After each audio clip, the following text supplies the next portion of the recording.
Bismillahirrahmanirrahim. Assalamualaikum warahmatullahi wabarakatuh. Perkenalkan, nama saya Eni Lestari dari Tadris IPA 2018. Nah, di sini saya akan memberikan sedikit pemaparan mengenai optimalisasi sarana dan prasarana untuk meningkatkan mutu pendidikan. Nah, pendidikan itu merupakan suatu hal yang penting atau yang vital dalam kehidupan manusia. Dengan kata lain, itu dapat diibaratkan bahwa pendidikan dan kehidupan manusia itu suatu hal yang tidak dapat dipisahkan. Dengan adanya pendidikan ini dapat mendorong manusia untuk dapat mengikuti perkembangan zaman yang semakin modern. Nah, melalui dunia pendidikan, manusia juga bisa mengembangkan potensi yang ada dalam dirinya, antara lain itu intelektual, spiritual, emosional, mental, dan sosialnya. Nah, pengembangan potensi manusia juga memerlukan wadah untuk dapat berkembang dengan baik sesuai dengan perkembangannya ya. Nah, sekolah itu merupakan organisasi yang dapat mengembangkan potensi dari manusia itu tadi sehingga dapat berkembang dengan optimal. Nah, sekolah itu tadi juga membutuhkan dukungan nih dari luar untuk dapat memaksimalkan dalam pengembangan potensi itu tadi. Salah satunya yaitu adanya sarana dan prasarana untuk mendukung kegiatan proses pembelajaran. Nah, sarana dan sarana itu penting untuk dapat menunjang kegiatan belajar mengajar. Peserta didik itu tidak akan bisa belajar dengan baik, dengan maksimal dan optimal ketika misalnya ada di sekolah itu yang tidak bersih, tidak lengkap peralatannya, tidak layak untuk dipakai untuk kegiatan pembelajaran. Nah, jadi adanya sarana dan prasarana itu tadi menjadi kunci utama dalam mencapai tujuan pembelajaran secara optimal. Seperti itu ya.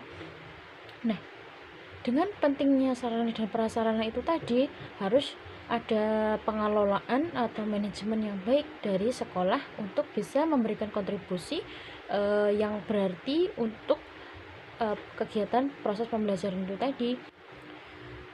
Nah, untuk sarana dan prasarana yang memadai untuk menunjang proses pembelajaran itu tadi sudah diatur dalam Undang-Undang Nomor 20 Tahun 2003 tentang Sistem Pendidikan Nasional. Nah, begini bunyinya. Setiap satuan pendidikan formal dan non-formal menyediakan sarana dan prasarana yang memenuhi kebutuhan pendidikan sesuai dengan pertumbuhan dan perkembangan potensi fisik, kecerdasan intelektual, sosial, emosional, dan kewajiban dari peserta didik itu tadi. Nah, dapat dikatakan bahwa pendidikan yang baik itu harus adanya manajemen yang baik pula. Dengan adanya organisasi dalam hal ini berupa sekolah itu dapat menggerakkan sumber daya yang ada di dalamnya dengan baik untuk dapat mencapai tujuan pendidikan secara efektif dan efisien. Nah, lalu apa sih pengertian dari sarana dan prasarana itu tadi? Nah, sarana itu merupakan alat yang langsung digunakan untuk mencapai tujuan pendidikan, misalnya buku pelajaran, alat peraga, alat praktikum, seperti itu. Nah, selain itu sarana itu juga dapat diartikan sebagai semua yang diperlukan untuk proses pembelajaran, baik yang bergerak maupun tidak bergerak, untuk mencapai tujuan pendidikan secara teratur dan efisien. Dari pengertian itu tadi dapat disimpulkan bahwa sarana itu merupakan segala sesuatu seperti perabot sekolah, alat pembelajaran, pembukuan, dan alat-alat peragam dan laboratorium yang digunakan untuk proses pembelajaran untuk mencapai tujuan pendidikan. Nah, untuk prasarana sendiri itu merupakan alat yang tidak langsung digunakan untuk mencapai tujuan pendidikan. Nah, prasarana ini merupakan segala fasilitas yang ada untuk mempermudah proses pembelajaran yang bersifat tidak langsung. Misalnya gedung, terus bangunan, tempat ibadah, lapangan untuk olahraga, meja dan kursi, seperti itu. Nah, prasarana pendidikan ini merupakan sebuah fondasi awal untuk keberlangsungan pembelajaran yang kondusif. Baik dari sarana dan prasarana itu tadi merupakan hal yang penting ya untuk menunjang proses pembelajaran. Jadi adanya pengelolaan atau manajemen yang baik itu perlu dilakukan untuk dapat mencapai sebuah keberhasilan dari proses belajar mengajar. Nah, apa sih sebenarnya manajemen itu? Nah, manajemen itu merupakan suatu kegiatan yang mulai dari perencanaan, pengadaan, pengerahan, hingga pengawasan yang dilakukan untuk mencapai tujuan yang telah ditetapkan dari pemanfaatan sumber daya yang ada, itu yang baik manusia maupun yang lainnya. Nah, manajemen sarana dan prasarana itu tadi dapat diartikan sebagai suatu kegiatan yang digunakan untuk mempersiapkan segala keperluan proses belajar mengajar, sehingga tercipta suasana yang kondusif bagi pendidik maupun peserta didik untuk melakukan kegiatan pembelajaran seperti itu. Nah, untuk persiapan dari kegiatan proses pembelajaran itu merupakan suatu hal yang penting ya. Hal ini berkaitan dengan supaya peserta didik itu mampu menyerap dan memahami ilmu yang sedang dipelajari. Nah, kekurangan dari komponen-komponen yang dari sarana dan prasarana itu tadi membuat proses belajar menjadi kurang optimal. Nah, sebenarnya apa sih proses belajar itu? Nah, proses belajar itu merupakan kegiatan transfer ilmu yang dilakukan oleh pendidik kepada peserta didik dengan memanfaatkan sarana dan prasarana yang ada guna memperoleh hasil yang optimal. Proses belajar mengajar yang efektif dan efisien juga didukung oleh sarana dan prasarana itu tadi. Nah, tanpa adanya sarana dan prasarana untuk menunjang pembelajaran itu sendiri menjadi kurang berarti atau kurang baik, ditandai dengan hasil belajar dari peserta didik yang kurang optimal. Nah, jadi perlu adanya optimalisasi dalam perencanaan atau pengadaan dari sarana dan prasarana untuk menunjang proses pembelajaran. Apa sih sebenarnya optimalisasi itu?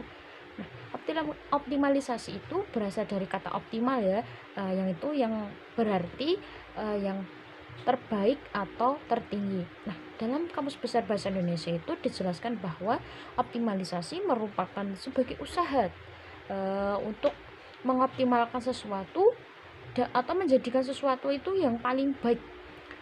Nah, dapat dikaitkan dengan manajemen prasarana dan sarana tadi. Optimalisasi manajemen sarana dan prasarana pendidikan itu merupakan usaha untuk mengoptimalkan persiapan kegiatan belajar mengajar untuk menciptakan suasana kondusif dalam kegiatan pembelajaran sehingga dapat mencapai tujuan pendidikan.